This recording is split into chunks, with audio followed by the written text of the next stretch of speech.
I had sleepless nights over this, and I mean, I really did. I really did. I knew Lewis was like, obviously Lewis creates the logos and everything, and like he sort of was trying to put the brand together, and Lewis wants the logo, he wants the brand. Yeah. So one night I just sort of woke up in the middle of the night, and Lewis had a clothing brand called Otoko, which was Japanese for man, and I liked the sort of short impact. That Otoko had. Strong name, yeah. So I sort of wanted something that was quite short. And I Googled Japanese for the future. All right. And I wrote it down by the side of the bed. So woke up the next morning and Instagram we could get, URL we could get. We got the trademark and it was like a proper result. We've got the Japanese word for the future. Yeah. Go on. There's a catch to this. Well, there is a catch to it. There is a catch to it. So it was about 6 weeks later when I actually was in the office Googling away, and I thought, let's just get the Japanese symbols. Yeah. And I'd spelt it wrong.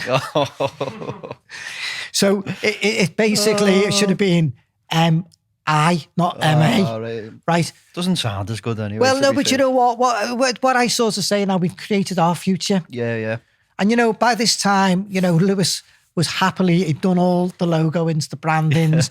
We'd sort of mocked up the back labels. And you know what? It looked good. Yeah. So, and you know what? We'd obviously shared it with people. And I think, looking at MARAI as a clothing brand, it was never going to be, to me, this was something that we could take global. And I wanted a brand name that we could sort of take global with us.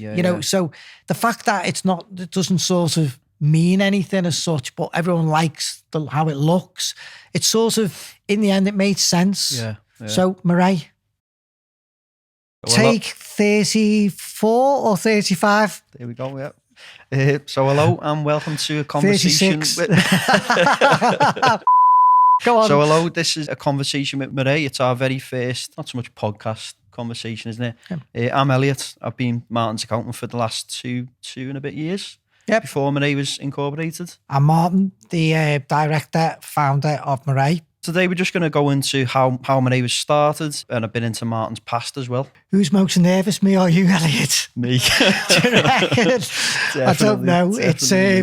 It's funny because I can speak about the brand. I can sit in front of friends. I can have coffees. I can go into investors meeting, put a camera in front of me and look, the nerves have kicked in. It's like, it's so, and I've actually been thinking, where do these nerves come from? Because I'm so confident and, I've got so much belief in what we're trying to achieve. And I think, I sort of look at, we've used social media in our business for years now. And, you'll put some great posts up and next thing you just get such like a negative comment on a post. Yeah. And I suppose over the years, what you've done is you can remove yourself from those negative comments. You don't take them personal. And if they're really bad, you take them down. By the way, I used to answer these, right? Yeah, worse than you can do. No, I did. I used to get into like conversations with people, trying to get them on side. So, I've stopped doing that now. Yeah. And you know what? This to me is, I've been involved in the clothing industry for 38 years. So, MARAI didn't come as an idea overnight. But for me, the clothing industry, fashion at the moment is so diverse. So diverse. So really, this is how I interpret it. This is how I set up my clothing brand. Other people have got their journey. So it's just really just sort of giving us a bit of background. Just something I do want to say before I start. I was out a couple of Saturdays ago, last bank holiday with my wife, and we were out in like a sort of beer garden having like a lovely pub lunch. Now, my wife can be my biggest supporter or the best, the biggest critic ever, you know her. Yeah. So I sort of, and she knows that I don't like being on camera. So I sort of said to her, I'm doing a podcast, And I could see her looking at me. And I knew what she was thinking. She was thinking, oh, you're just going to absolutely make an absolute mess of this. And I thought, oh, no. And she sort of looked at me and went, well, you better get some Botox there, hadn't you? Typical Joanne, isn't it? I haven't had Botox. There wasn't time. No. basically, let's just get straight into it and let's go right back to the beginning, right where, you know, your career started and how you've came about to today. Well, I always say it sort of started in about 38 years ago, and that was in a fashion independent in Liverpool called Westside, which, by the way, I think would make a great podcast if we can get some of the lads from then involved in it. It actually went back a little bit before then. I was actually working in a punk clothes shop. I was a little punk rocker at the time, little teenager with pink hair, believe it or not. Some people will tell you all about it. And so it started then. But really, Westside, that was what gave me the passion for independent men's fashion. And that was, obviously, there was no internet then. There was no social media then. So what you had to do is create your own unique brand list of, you know, brands. And shopping was so different then. You know, like I just sort of think of a typical Saturday in Westside. So there was probably 4 or 5 really good independents, and none of them were on the high street then. We were always slightly left of centre. And there was a little bit of sort of, it was as if like you were out the way enough and people found you. Even though after years everyone knew where you were. But, you know, so what lads would do in Liverpool, you'd sort of go from one shop to the other. Now, the only way you could find out about new brands was speaking to the lads in the store, and everyone wanted to know what the new brands were. They all wanted to know what's coming in, what brands have you bought. So you were connecting with your customers. So my passion really for fashion started then, with that independent background. So let's fast forward now to Designer Boutique. Yeah, I mean, obviously, you know, so much has happened between Westside and the start of Designer Boutique. So just sort of slightly prior to Designer Boutique, I was selling clearance. I was buying sort of, we were going to other independents around the country and buying their sort of dead stock. And we were selling that in multiple outlets and doing, you know, and so you've had quite a few businesses before. Yeah, I mean, listen, there's just so many. If they were that good, I'd be speaking about them. I've heard about a few of them. Yeah. No, so listen, there was so, you know, so we got this building in. We had offices in Stopgate Lane, and it was basically the building we were in. They had a furniture shop one side and the martial arts studio the next, and they were offices. And what happened is there was sort of a downstairs area, and I thought, you know what, we can turn this into a store. So the idea of like, right, what can we do with this? So just for the audience, like where was Stopgate Lane? Where was this in Liverpool? So it's about 4.5 miles, 5 miles outside the city centre. It was off the East Lancs. It was on a main road outside the city centre. Stopgate Lane's quite a busy road, L9. And what happened at this time, I'd always had the passion to go back into opening another independent store, you know, and, you know, going down that route of buying stock 6 months in advance and putting together my own brand list. So I sort of started getting this idea, and I thought, how cool would this be? This is not like a normal shop. I thought, this looks like a little bit different. There's a point of difference here. I thought, you know what? And also, so if you sort of understand, like how, if I was in the city centre, or let's just say I'm applying for Armani, for example, what Armani would do, they would say that Liverpool city centre had what they call 2 doors. So that's 2 retail outlets in the city centre. And once they'd made the guidelines, that was the guidelines for the city centre. Right. So straight away, I knew that the brands that were on my hit list, pretty much there was no opportunities to open an outlet. Right. But what I did know, there was this sort of 5 mile rule. We were in actually 5 miles. We were 4 miles. We used to tell everyone we were 5 miles outside the city centre. You know, there was this sort of 5 mile sort of rule that like they could open another door. Ah, right. Okay. So I had your experience, you know, you found that out through experience. Well, yeah. I mean, you sort of start speaking to them and you sort of realise that that's what happens. You need to be 5 miles. So I thought, this is going to be easy, this. We're 5 miles outside the city centre. We've got this unique business. Yeah. You know, we're not trying to copy anybody else. Now, really important to me, you know, you need premium brands in your business. You need those recognised premium brands. But I'm really into product.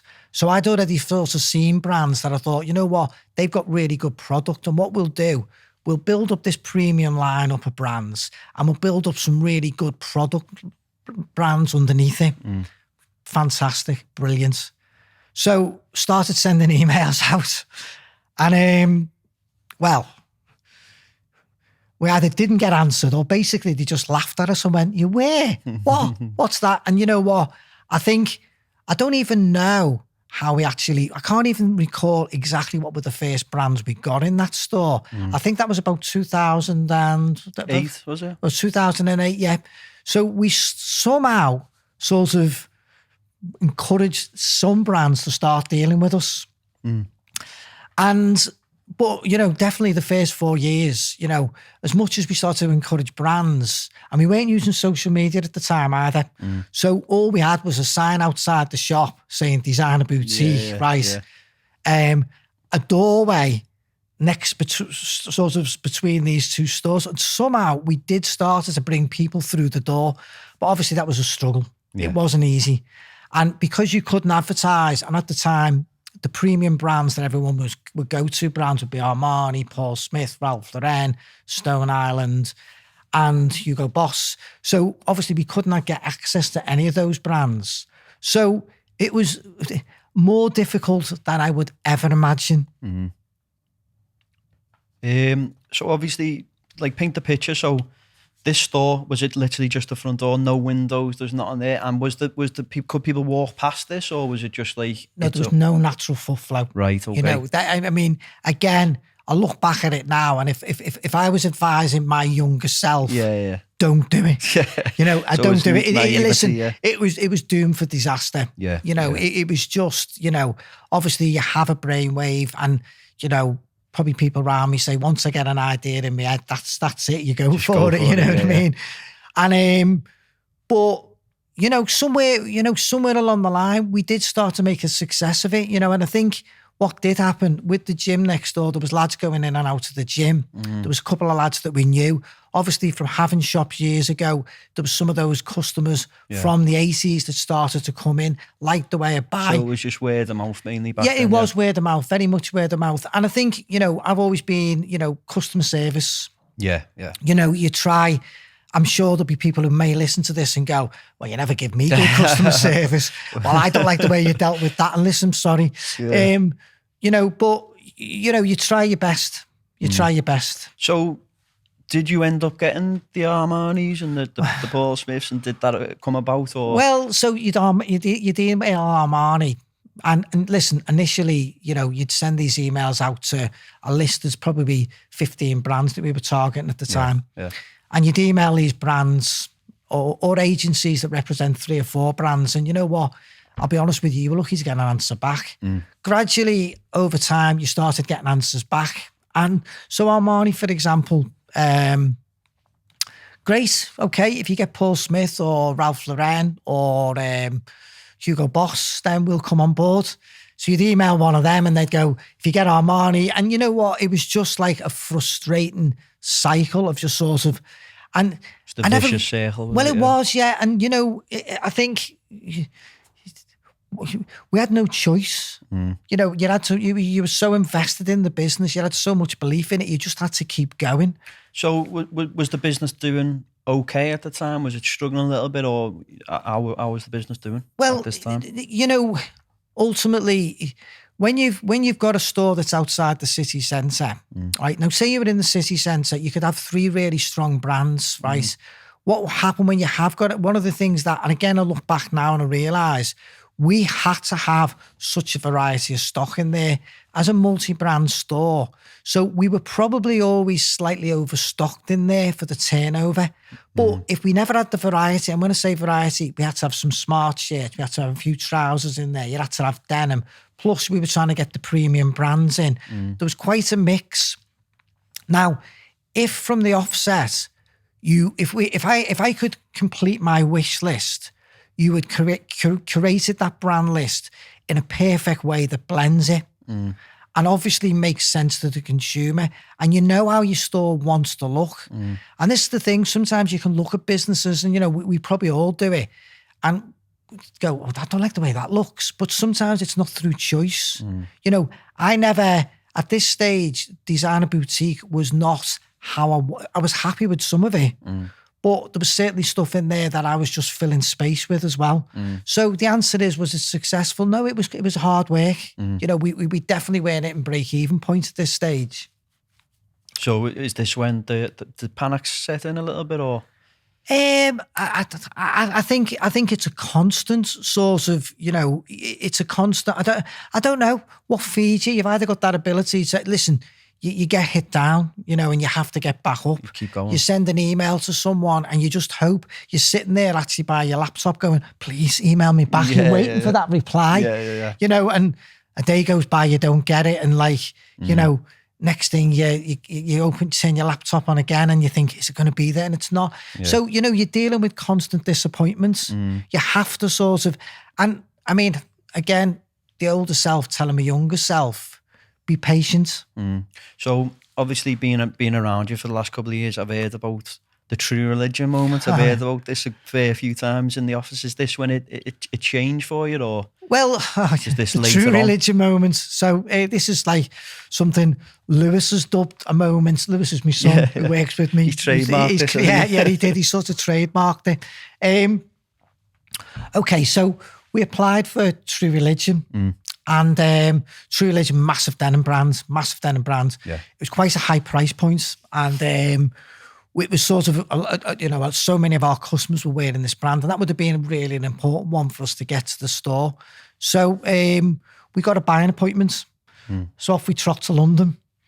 So bear in mind, when you get your buying appointment, you're buying for 6 months' time. Yeah. So you go there with the hope, right, okay, we get True Religion, that stock arrives in 6 months. So turn up at the showroom, and Matt, who looks after True Religion, give us our hour to tell us about the brand. And you know what? You know, he listened very intently and he went, yeah, cool, sounds good. He said, listen, you're a bit early, come back in 6 months' time. Now, that, you know, you've got a train, you're on the train then going home from London, 2.5 hours. You're going back in 6 months' time, but that doesn't then come into the business till 6 months after that. Well, did you have this beforehand as well, where you go and see people and they say, come back in 6 months? So was it, or was this? No, it was that was a bit of a constant at the time, right? Because you were still trying to achieve those sorts of brands that would lead to others for you. Yeah. So you sort of, so you knew you had to go back in 6 months again. Now, that wasn't to say in 6 months you were going to get True Religion. So again, that is like a moment where you just go, you're on the train and you go, what's the next, where do we go? Because I know we can apply for that brand, and then we get that brand, we can get that brand.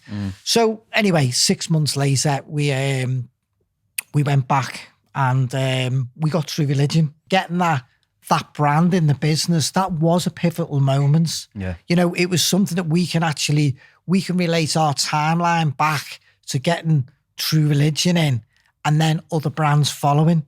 So that's our True Religion moment. So it felt like everything that you'd worked towards, it was starting to come together, not just financially, you know, what you wanted the business to be. It was that compounding growth. It was that compounding, us being relentless in chasing brands. And that one moment we go, that changed things for us.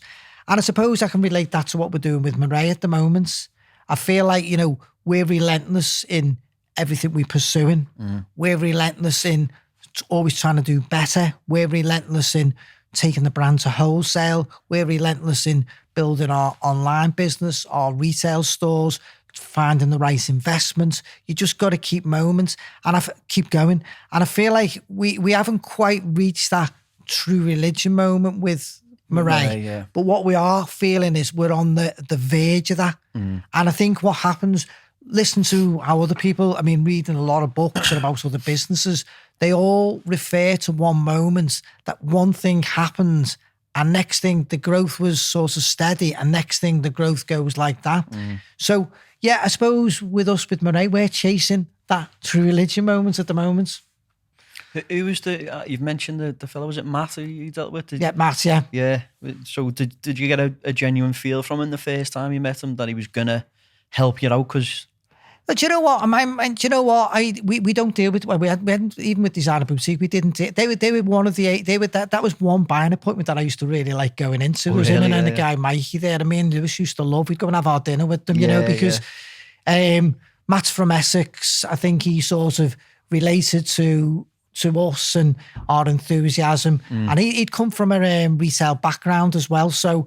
You know, listen, it was a good buying appointment through religion. Yeah. I mean, I don't think... Did you have a night out there as well? No, we never. But do you know what? I don't even know whether... I mean, if he ever gets to hear this, it'd be quite... I mean, he was a big sort of part in what we did. Setting you up, you know, and... that was cool. It was good. So, you know, from there, you know, other brands and then Armani came on board and, you know, there was a lot of... You know, we started to get that success in the business, which was... You could start to see... the momentum. Now, bear in mind, Lewis was working with me then, and you know what? There's another podcast. He can come in and sort of speak how we introduced social media into our business. Yeah. And how that started to change the face of our business. So just for all the audience, Lewis is Martin's son who runs the business with him. He's the creative guy. Yeah, he's the marketing guy. He's the guy I go to every day, every time I can't do something with my laptop, and he looks at me and goes, "Oh, can you post this on LinkedIn, Lewis?" Yeah. He's the man behind the brand, really. Yeah. And behind the camera as well. Yeah, behind the camera, yeah. So obviously you mentioned like you started seeing it flipping on its head a little bit, so you started making money at this time. Yeah, I mean, I think you know, obviously, you know, I don't want this to sound like a sob story, and you don't want it to. You know, it's a real life story. You know, we'd encountered a lot of losses at that stage. You know, you work with brands on payment plans. You know. And we built up a relationship. So you spread these payment plans out. So what I did feel is that we were sort of, you know, we were just about starting to shorten these payment plans, bring them into better terms. And you sort of felt that we were like a year away from, hang on, right, if we pay it in 7 days, can we get a discount on it? I sort of felt like that was, you know, it was there. Yeah. You know, we were sort of getting over it. So obviously, how long did this last for? Did it, you know, did you keep on going on the up, or did it start to? Well, do you know what? I think there's now my timeline on this may not quite be accurate. So, and I'll sort of try to sort of shorten a lot of things that probably happened over a 5-year period into sort of, I'll lump them all together if that's okay. Yeah. So, I mean, we were a premium store.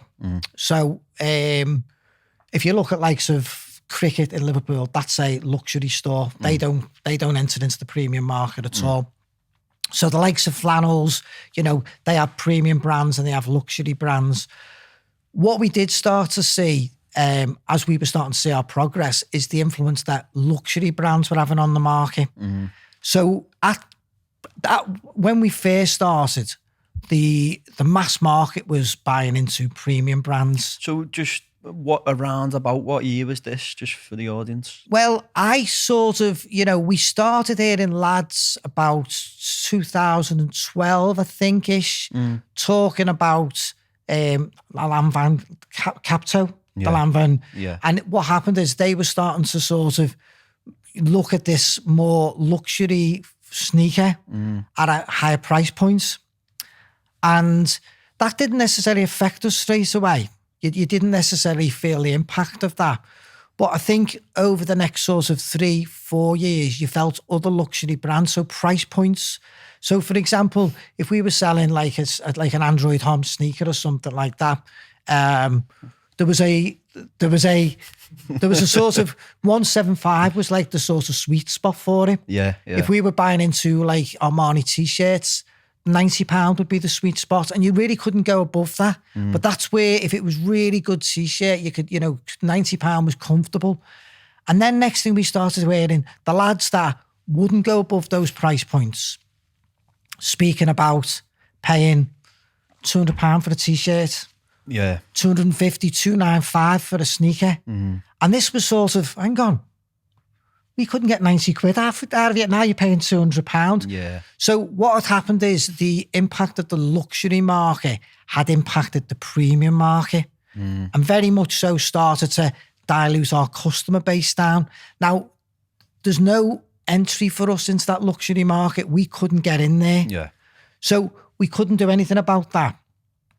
So that started. Was this around the time that JD bought? No, so this had sort of started before. So 2016, 2017, Tessuti, JD Sports bought into Tessuti, and Sports Direct bought into Flannels.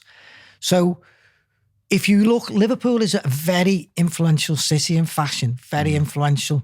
Now, obviously, the plan for both of these businesses was to take both of these stores national. Yeah. But Liverpool was an important stronghold for both of these brands.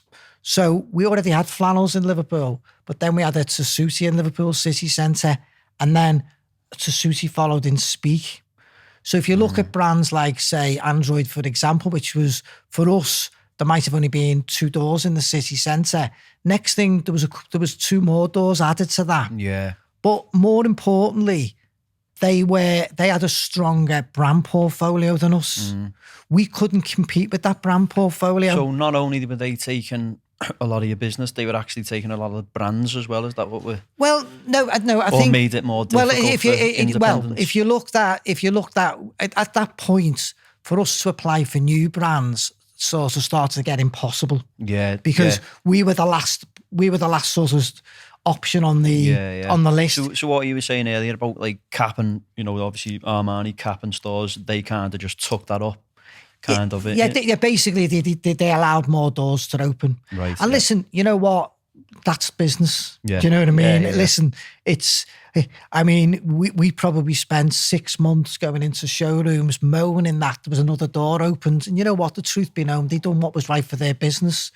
We were in an independent. Of course, yeah. And again, my older self, now speaking back to my younger self, you know what? Business moves on. You've got to adapt your business. So definitely Tessuti, Flannels, they were moving into the new modern world. You know what? And they wanted to own Liverpool city centre.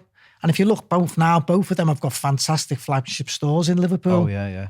Too right. So at the same time that this was going on, was this around when sportswear was becoming like the normal to go out and, wear in the restaurants? And yeah, I think so. For me, I go to the gym early in the morning, and obviously you wear your gym stuff for the gym. Yeah. And then what was happening was I was sort of, it was like one morning I was in the gym and everyone goes to the gym, gets a shower and puts a pair of jeans on and walks out the gym to either the office work or going to meet the girl for a cup of coffee or whatever it is.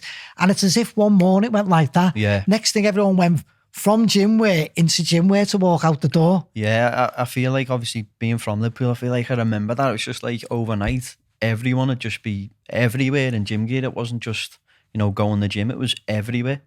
Yeah, it was. And I think, I think what, if I look now, those sports brands were doing collaborations with clothing brands.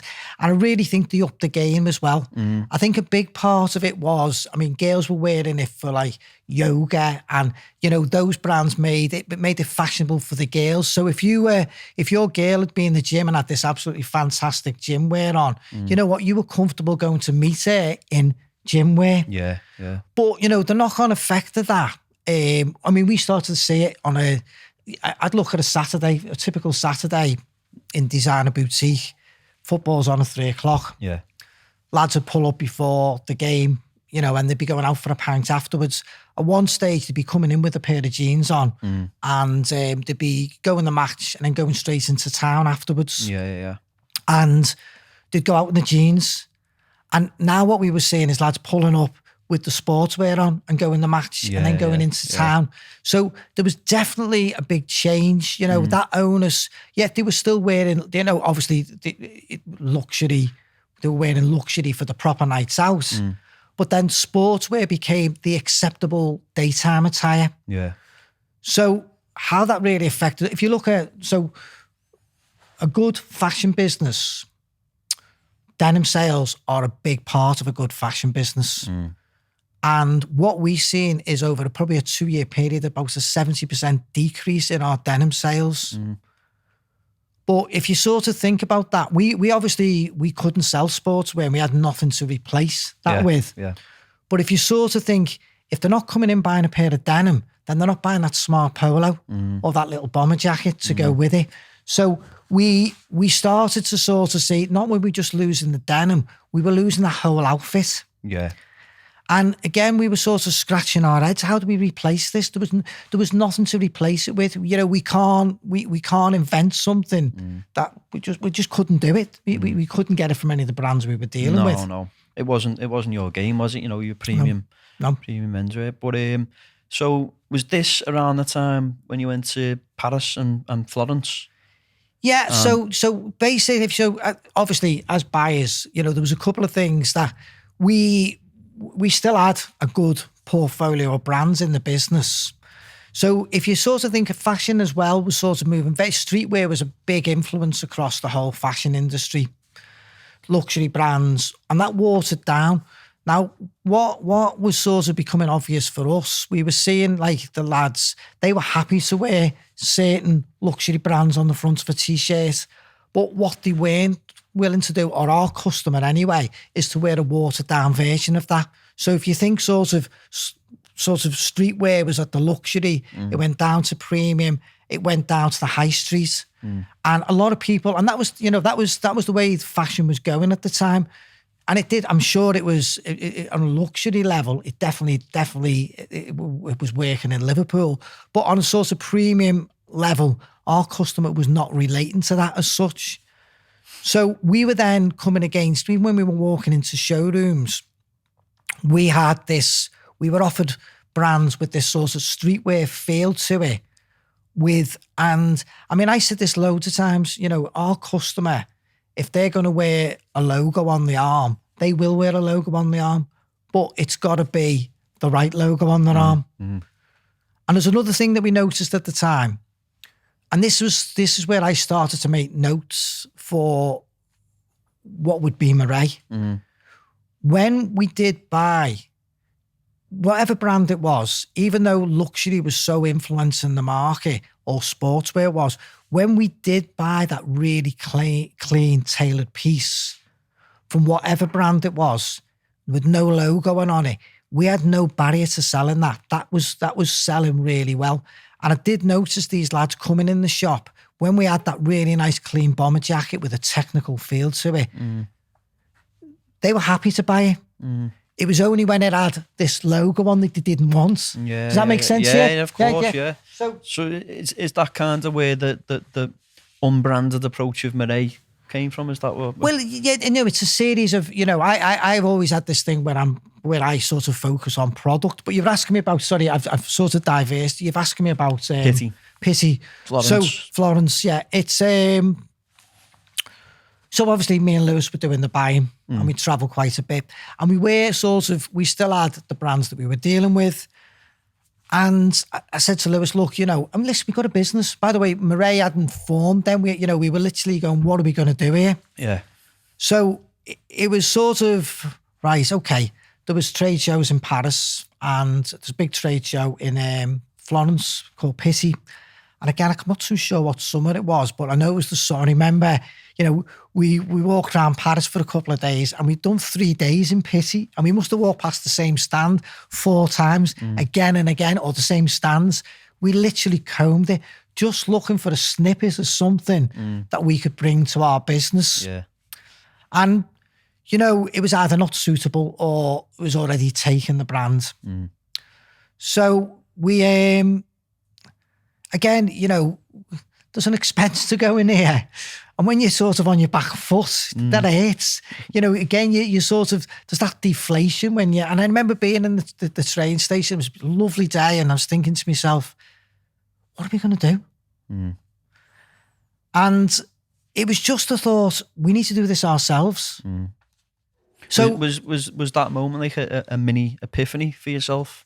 Well, was this you discussing this with Lewis, or was this just in your head at the time as well? No, I did say it to Lewis. And obviously there was a few, because we had little different ventures with different brands as well. Yeah. So, you know, we did sort of try to, but I think MARAI, the actual concept of MARAI came a couple of years later. Yeah.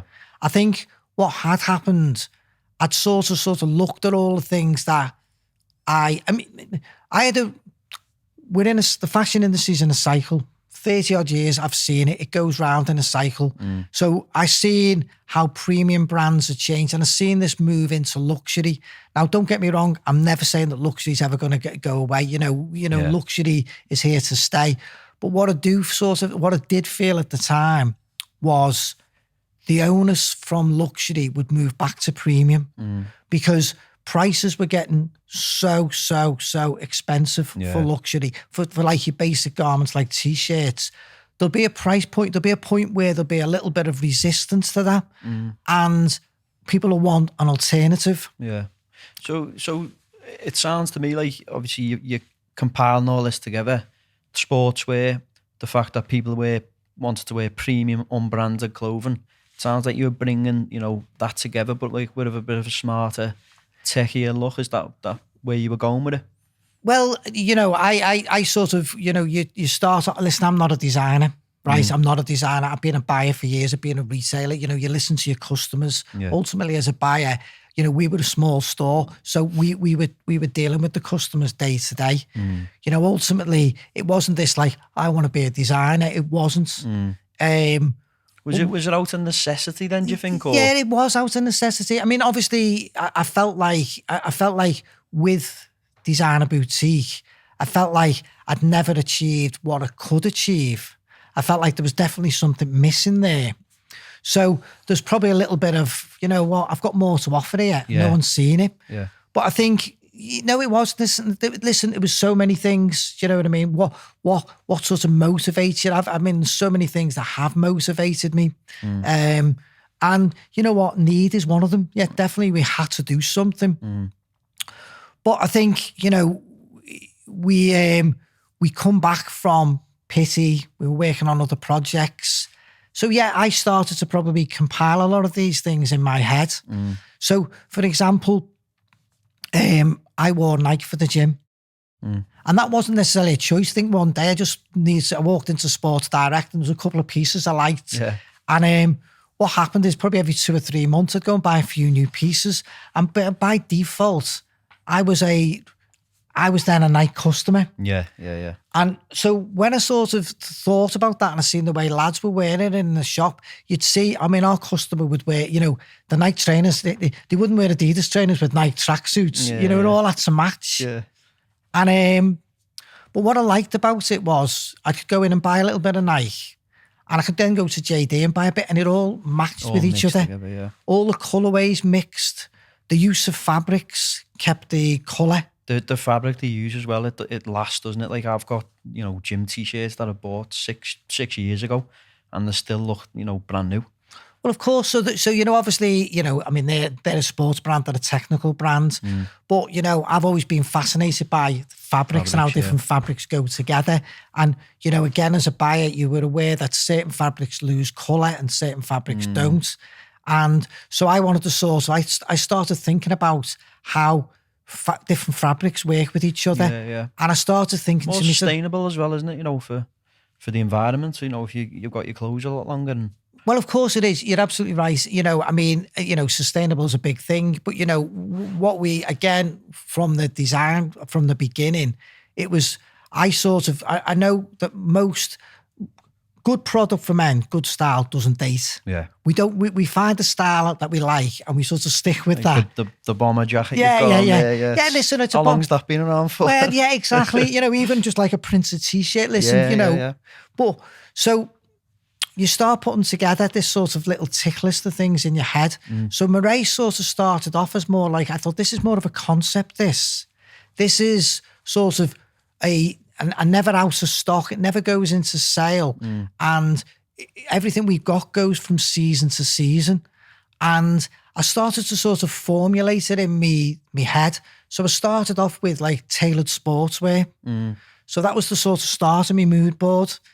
And then I started looking at our customers. And I thought, what's important to them? So I'll give you an example. Me and Arlo, we can start, what, we've been, so we're in a showroom, we've been in Armani and we say, that's the best print, that, right? And we go, right, okay. And next thing, we'll normally buy like 12 of a colour. And we go, that one, we'll order 24 of a colour, right? And we'll order that in like 3 colours or 4 colours. And it comes in and you put it on the hanger and day one, someone tries it on and the neckline's wrong. Oh, yeah. And you know what? You've bought, like, we've got like a ton of these t-shirts and not one of them sells till it's like 75% off in the sale because the fit's wrong. So, you know, our customer, an inch out in the neckline, it doesn't sell. If that sleeve's too short or too long. So we started off like... So do you think part of it as well was you thinking, hang on a minute, I can do a bit of a better job here? I think it was very focused on who our customer was. Yeah. It was very focused on, our need as buyers. I sort of thought, what can we sell? What do our customers want? You know, there was so many things. Listen, Alec, we could bore people to death for like 2 hours on this. There wasn't one thing. You know, there was a whole accumulation of things, and it come over a period of time. And I think what was lucky for us, you know, we've got officers above our store.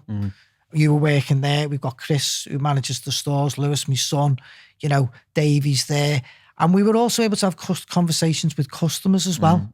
So you start sort of telling them about your thoughts, and even people in the industry. You know, we were speaking to people in the industry. There's some people who were a real great help to us. So obviously, was this before MARAI? You were speaking to people and getting a bit of feedback, or was this when you started MARAI? This was before. Well, listen, it's the whole process. It's just the accumulation. Yeah, it's the whole process. Yeah. So, so you were getting direct feedback from, you know, who you'd been selling to for years and years. Yeah, of course it was. Which is invaluable, isn't it? Yeah, you know, so you're looking at customer trends. So you're looking at lifestyle. You know, ultimately lifestyles had changed. You know, people were adopting sportswear for the daytime. You know, they weren't wearing denim. But what was very obvious is this technical feel to the clothing. Yeah. So to me, I started off with technical, tailored sportswear. Now, that was to adopt to a lifestyle. Yeah. You know, we're not a mountaineering brand. I think that's needed as well. I think people, you know, they're getting out of that now where they, you know, go for a meal in your sportswear. It's a bit lazy. It's a bit... I think people are starting to smarten up a bit more now, so it's perfect timing. I hope so. Yeah. I really do hope so. Well, I do hope so. I mean, because you know what? Listen, the pandemic done sports brand an absolute, you know, I mean, listen, not that any of them brands needed a favour, because they didn't. Do you know what I mean? But I think what happened is, obviously, online businesses that, you know, obviously flourished during the pandemic, and sports lifestyle brands obviously had an absolute birthday. So, but I think so. No, listen, we're not a sports brand. We're not a technical brand, but we've got a technical feel to a lot of our clothing. Yeah. So we start off with technical, and we have a sort of thing now that's like technical, transitional, trans-seasonal. And I'll sort of break that down a little bit. So again, when we were buying, like the core principles and well, it's the core principles, yeah. So, you know, if you think about, you know, men's product 12 months of the year, we always buy t-shirts 12 months of the year. We'll buy a smart polo. The pants me and you both got on by accident. You know, I mean, you know, I was forced to wear these, by the way. You know, it's sort of, you know, you can wear these 12 months of the year. Yeah. You know, there's no sort of a little bomber jacket. You go, you know, even in the winter, you'd wear that for going out of the night. So what I did realise is that most products we were buying as buyers was suitable for 12 months of the year. Yeah. You know, other than your swim shorts or your shorts, which you're not wearing obviously in the winter, or your big heavy coat that you're not wearing in the summer. Yeah. So they were really, there was obviously... Like your staples. Well, you know, your product collection. So I started off with this sort of product that goes trans-seasonal, and it goes across the seasons. And me, I'm a fan of layering. I love layering. Yeah, I love it. I've seen you come in 6 layers. Yeah, well, I do. I love it. You know what I mean? I mean, listen. Can't wait for the winter. Yeah, no. But so, you know, for example, I'd throw a hoodie underneath this, you know, as it gets a bit cooler. Yeah. I love how layers work with each other. Yeah. I love being able to mix different colours. So that was, and again, when I was putting this together, you know, you're not so indulgent that you're designing a collection that you want to wear yourself. I do want to wear the collection myself. I want to be proud of it. But you're also designing something that you know, I've got the customer in mind. Yeah. Who's going to wear that? Yeah. And how are they going to wear that? Yeah. And they're going to wear it different from me, because, you know, I'm not, someone might look at me, I'm not looking like him, but I might wear that t-shirt. Yeah. So, you know, it's sort of bearing that in mind. And then we have sort of, so that's trans-seasonal. And then transitional. It's that sort of ability to take it from day to night. Yeah. And I think so for example, if I'm going from the office now today, if I was sort of to go out for a night out, I could go out as I am, or I could just maybe even change this and put one of our smart polos on. Yeah. And it takes us from day to night. Yeah. So all these things we were working into the design process. And again, it's not, one of the obstacles that we've had when we're sort of putting the brand out there, we're a new brand. Well, we are a new brand, but this concept we were working on this concept for a long time. And this has come from understanding who the customer is. Yeah. And, a premium, designer boutique, all right, I've said before, we never really reached the heights that I felt we could, or if we'd been in the city centre. But, we were trying to run a commercial business. So, I'm always aware of, for us to succeed as MARAI as a brand, we need to be commercial as well. Yeah, of course. We need to appeal to the market. I think, obviously, you've kind of took your own destiny into your own hands as well with creating your own brand rather than, leaving it into someone else's hands. Like that, when you went to, as a buyer to see Matt, whereas, you're spilling your heart and soul to him. Now it's more, you're in control a bit more, would you say? Yeah, but listen, as one lot of sort of hurdles. Yeah, there's different type. I know, of course it does. Listen, we've now started taking MARAI into wholesale. Yeah. And we done our first trade show in August. Yeah. And I was sort of aware of this before we got there, that the buying season had sort of closed by the time we got to this trade show. And obviously we were hoping to go to this trade show and make a massive impact. Yeah. We hoping to have buyers waiting for us there. Now, listen, we have opened accounts and we've had some great conversations, and some of these are ongoing, but budgets had already been spent. Yeah. So the timing of that was wrong. Now, we are still, as I say, we're still pursuing wholesale, and we know we might have to sort of look what we thought we'd achieve within the first year or for the first 6 months. That might be the same with when we're doing with Matt. Yeah. We go back in 6 months' time. Just keep persistence. Well, no, you've got to. You've got to. So, listen, if we'd been successful with another 10 stores, we've got another 10 stores on, that would certainly make life a lot easier at the moment.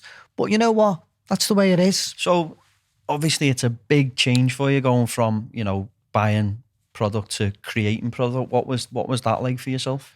So, okay, so let's get to 2019. We started to sort of put the brand together. Yeah. And we got all the samples together and everything. And this was, the plan was in 2020, early January, February 2020, it was in a friend of ours' showroom, and he was going to take it straight to wholesale for us. And,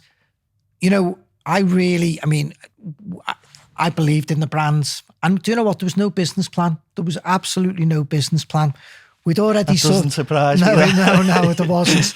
But what happened is, again, we'd already knew there was already a decline in designer boutique. Yeah. I knew that the brand was good. I knew our understanding of the market was spot on. I believed in all that. And I thought, you know what? We'll just fluke this. We'll just get a few accounts on board. They'll spend a bit of money with us. We'll be able to meet the minimum requirements from the factories. And on the back of that, we'll be able to get a bit of stock ourselves, and we'll be able to build this up. And you know what? We didn't know the pandemic was going to happen. We didn't know we were going to go into a recession that we're having now. And you know what? One way or the other, we'll bluff our way through it. When I say bluff it, I believed in the product and I believed in our abilities, and we were building up. Lewis was getting, he was building up the market, and we were getting a lot more aware of what we needed to do. So I think you need a bit of luck, don't you? As a new brand, a new startup, you need that little bit of, luck to just get you where you need to be. Yeah, listen, it's down to timing. Yeah. We just couldn't, Brexit, how many things have been... predict it, No, there was so many things thrown in the mix. Obviously then 2020, all our plans fell apart, and we never had another plan. Yeah, as well for most businesses that wasn't it? It wasn't just Yeah, but if we'd sort of started MARAI and we'd built an online business up, say 2 years previous to this, by the time 2020 had come, we'd have had momentum. Yeah, true. And what would have happened is that sort of tailored sportswear that could sort of, we had some nice shorts you could wear for going to the park and doing different things. I do believe that that momentum would have served us well over the pandemic. But listen, it never. Do you know what I mean? So it was like, there was that moment, well, what do we do now? What do we do?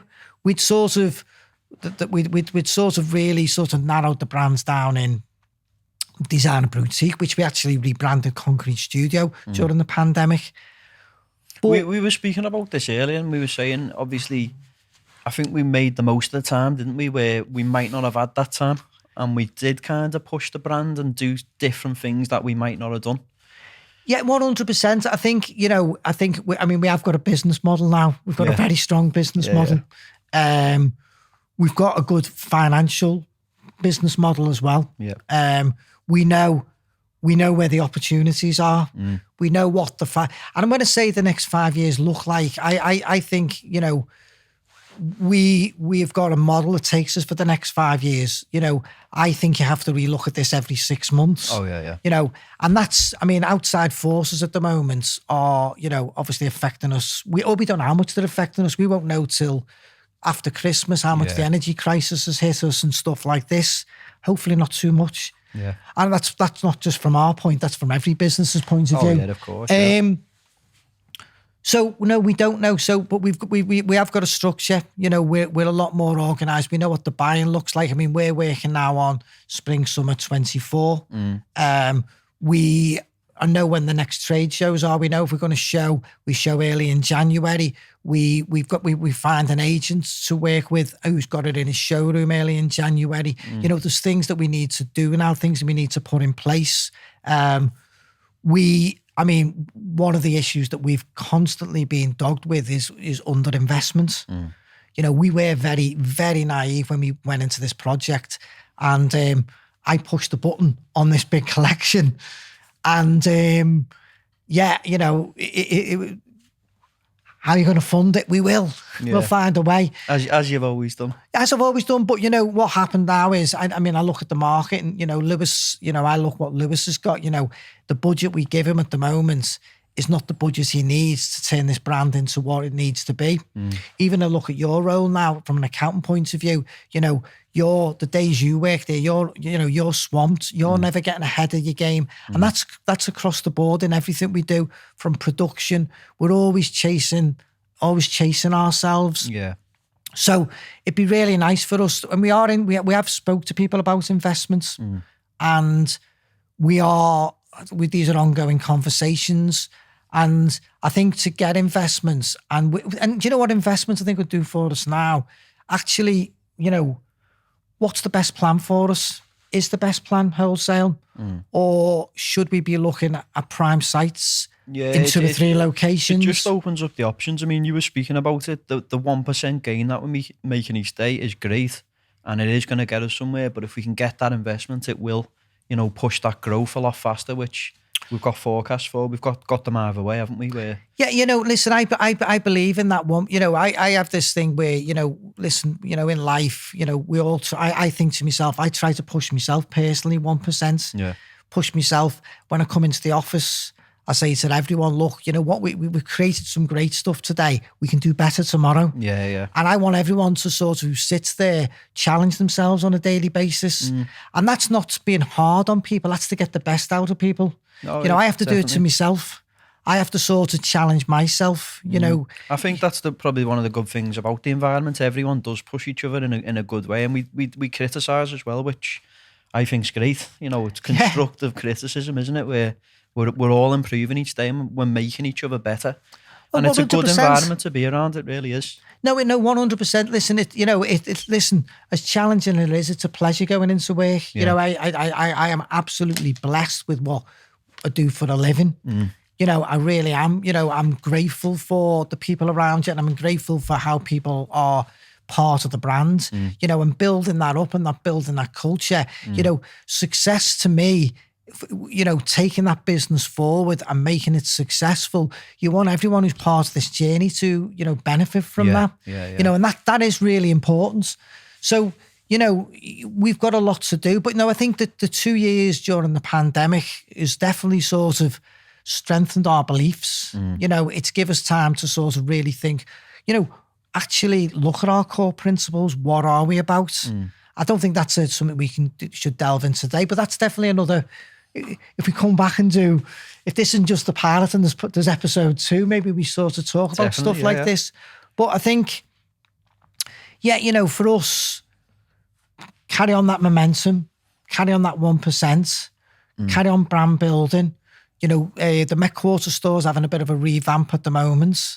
And I think just sort of make that brand sort of a brand that stands out in Liverpool, Oh yeah, so that's the other thing. So yeah, we're in the process of, Concrete Studio, Stopgate Lane will be a MARAI store, and we'll just be operating one website, and so all traffic will get delivered, will get driven into one business. And again, I think that's a message. So yeah, and you're absolutely right. We look at the Met Quarter and we do see weekly progress. The progress there, and what's good. I was in there a couple of Saturdays ago, and what is good is the diverse age group we get, and the different sort of backgrounds people come from. When you do a business plan, everyone wants you to nail, and I understand the importance of who's your target audience. I do know that, so you do have to put that into your business plan. What would you say that would be for MARAI? Well, I don't agree with putting it down, because I do realise that, we get lads coming into lads I know my age, 56, we're bringing the grandsons in. And really the way it's designed, because there is stuff with prints on, the younger lads wear, and there is that smarter, cleaner polo. And again, we know that customer, we do know that listen, my dad used to wear a shirt and tie every day. When you're in your 50s and 60s, you can be a bit smarter, you can be a bit younger. So, but, I suppose really if you were, I don't know, late teens to 30s, but I don't know whether that's useful or not to sort of even pigeonhole it like that. I don't think it is. It's a broad age range, isn't it? We see it, don't we, every day, so... Yeah, and you know what? And I think this is the other thing. When you're dealing with customers daily, and, even now we're up in the, Concrete, we still get our regulars coming in, people who knew about MARAI before it started. But MARAI we're still getting customers. I think Lewis said there was 2 young lads in the other day who come in. I think one of them had been in before, but he brought his mate in to buy MARAI. It's and his mate had seen lads out in town on Saturday and going, oh God, yeah, everyone's wearing that now, aren't they? You do see it more and more, around town. That you do see it more and more, which is great. It's quite fulfilling, when you see someone walking around. Knowing I've been there from the start, it must be even better for you. I always remember a story years and years ago. So when we were in, when we had West Side, the 2 lads that owned it, Rob and Frank, I remember they were on holiday somewhere in a Greek island somewhere, and they were like on the beach, right? And West Side was really getting momentum as a business, right? Listen, there was no big plan to this. It was very organic how that store came about. And they were on the beach, and next thing they seen 2 lads walking down the beach with West Side bags carrying the beach towels. And it was a moment where they would give each other a high five. And, it was like, and he just said, what a satisfying moment. Do you know what I mean? It was like, it was a great moment. And you know what? I think, walking through the city centre and seeing people, seeing someone wearing your T-shirt, it's great. It is great. When you see someone wearing your T-shirt and then your bomber jacket, and then you see them walking in the shop, and next thing they're buying another piece. You know what? Yeah, it is satisfying. It's nice to see. It's nice to have that support. It really is. Definitely. So just before we wrap this up, I've got a question. For you. I don't know this question, so this is like, come on. So for anyone who's starting up like a new brand, what advice would you give them? Listen, you can read all these books, and listen, there is some great books of people who've been through different things, and they'll give different journeys and give different advice. Again, something that I never used to do. Really good business plan. Understand your audience. Understand what you want out of it. Understand where you think that'll be in 5 years' time. And then understand the finances. Again, something that is definitely not my forte, but I think it's definitely got in my way over the years. Yeah. You know, that financial planning. And I think, you know, admit your strengths, admit your weaknesses. Yeah. You know, I think no one is going to have everything. No one is. I think one big takeaway from obviously the discussion we've just had, it feels like you've just done it. You know, you have just jumped in head first, and although it might not always feel like the best thing to do, sometimes it kind of is. You know, just to get involved. And well, you know what the honest answer to that is, you know, it's until you can look back at something and go, I mean, listen, there's things that are obvious mistakes that you learn from. Yeah. Right. There's things that you look back 12 months about and you question. But what if you hadn't taken that turn 12 months ago? And you know what? Sometimes you don't know. And you're not jumping. I'm not saying to people jump in blind. What I'm saying is obviously have a plan, but you know, do it. Just don't just sit back. Actually do it. Yeah. You know what? I think there's you know, when people come to me and ask me these things, because you do get asked quite a bit about how do we start a brand, how do we start a shop. Funnily enough, we had a phone call on the way in, didn't we? Yeah, we did. It must be great for you, though. You know, people looking up to you and asking you these type of questions. That's why, obviously, for the audience, I'm asking you. Yeah, but you know, Mary rang me on the way here, and she was asking me for her nephew who wants to open a clothes shop. And you know, you've got to you want to encourage people, you want to encourage entrepreneurs, and listen. You know, definitely if I look back at the 80s when we started Westside, you know, being a young entrepreneur, you didn't need the skills. You know, now you need a lot more skills to come to. With marketing and everything else that's involved. No. And I think, you know, listen, we were, you know, there was a lot of cash about in the 80s. I think now you do that. I mean, I went from Westside, I really went to be a market trader then. And you know what, if we were buying something for £1 and selling it for £2, we were making a profit. Yeah. You know, and it was as simple as that really. If there was money left over after you paid your suppliers, you could spend it. Yeah. And, you know, and that definitely done me good at the time, but it's also been harmful later on. So it's very like short-sighted, isn't it? The way to look at it rather than planning. Yeah, it is short-sighted, but you know what? Listen, they were the skills that I had. They were the skills that I had, and it's taken me a long time, and I still don't think, you know, even now I can see my weaknesses. Yeah. You know, I'm very aware of them. And I think you are improving with that, though. Oh, thank you. No, but I think what happens is you know, I'm lucky enough, like Lewis now. I don't deal with the marketing at all. I don't get in his way. He doesn't want me in his way. Yeah. You know, I mean, occasionally I'll throw an idea in. Yeah. I can see him look at me, and I'll go, think about it. Yeah. You know, and then, you know, so the marketing, you know, design wise, you know, I'll sort of maybe come up with that. I mean, listen, if you see how we design, I'll sort of sketch something. Yeah. On a post-it note as well. Well, it is on a post-it note, it is, yeah. And then Lewis will put it on the tech pack and, you know, spruce it up a little bit. And then we'll sort of discuss it with everyone and we'll go, right, do we need to add this to it and that to it? So, you know, but luckily having people around, you know, you trust, who are engaged with the brand. I think that's probably one of the best things, you know, being at it from the start. You have let everyone get involved and feel like they've created this brand with you. Obviously, that, you know, you've made the final decision, but I feel like everyone who's been there has had an input, which is good. You know, people want to feel a part of the business, don't they? Of course it is. I mean, of course it is. And, you know, and that when you actually sit back, I mean, there are times when I sit back and we've got another, like Chris will be in the office or Davey will be in the office and we've got another young lad, Lewis, who's working on the market with my Lewis. And sometimes I'll just sort of sit back and I'll listen to everyone talk. And there's a proud moment of how engaged everyone is. Yeah.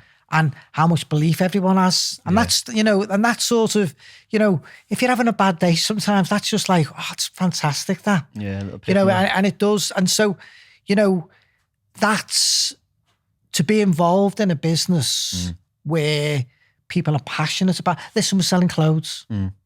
I say this all the time. We're not brain surgeons. We're not changing the world. Yeah. You know, if you love what you do, it doesn't. No, and I don't mean that we do love what we do, but what I'm saying is, we're lucky enough that it's not that important. It is important to us. We're trying to build a business. We want people to like our clothes, but we're not trying to, we're not brain surgeons. We're not trying to, people's lives aren't dependent on us. So we can approach this with a bit of fun. Yeah. Well, spot on. I think that's everything. I think we'll wrap it up there. If there's any questions, I think we might do a Q&A in the future. So just leave them in the comments, and that's us. And can I just before we do? I mean, obviously, this has been, it has been nerve-wracking, and it was something that we weren't particularly looking forward to doing. I got forced here against. Well, you did really. Well, there was a little bit of a vote, but you put yourself in it, by the way. I because, have to. Because I'm you actually chained to this chair. No, because actually what happened is we were I was trying to get young Lewis, not my Lewis, the other Lewis, to ask the questions, and he just went, and then he went white, didn't he? Well, you started asking me the questions, and it was sort of, because you know a lot about the journey, you were asking me questions. I didn't have to prompt you for the questions. And then there was a natural conversation there, wasn't there? It wasn't too bad, was it? No, it wasn't too bad. Let's hope not. Let's see how it comes out. Well, I mean, but what I say is, listen, when you do this, I don't know whether I did say this at the beginning, and I did mean to say this at the beginning. When you see those comments that you get on Facebook, when we made the decision to it, and it was hard to do this. You're sort of, you're leaving yourself very vulnerable. It's a comment on a post is one thing, but when it's a comment on you being in front of a camera, then it becomes personal. So it was hard. So we'll see whether this goes out on social media or just goes to friends. We're going to get loads of abuse. Thank you very much for listening, and I hope you have took, a little bit away from this. I know I have. I'm sure Martin has as well. Any questions as well, just put them in the comment section or send us a DM, and you can find us at marai.co.uk. Can I just add something now? Before we did this, Elliot had to get permission off his wife whether he was allowed. I did, yeah. Actually, I did. The day before he went, I'll do it. He said, hang on, I need to ask Tanya first. So anyway, do you think she'll be happy now you've done it? I don't know. I'll have to see. Anyway, cheers. Thank you.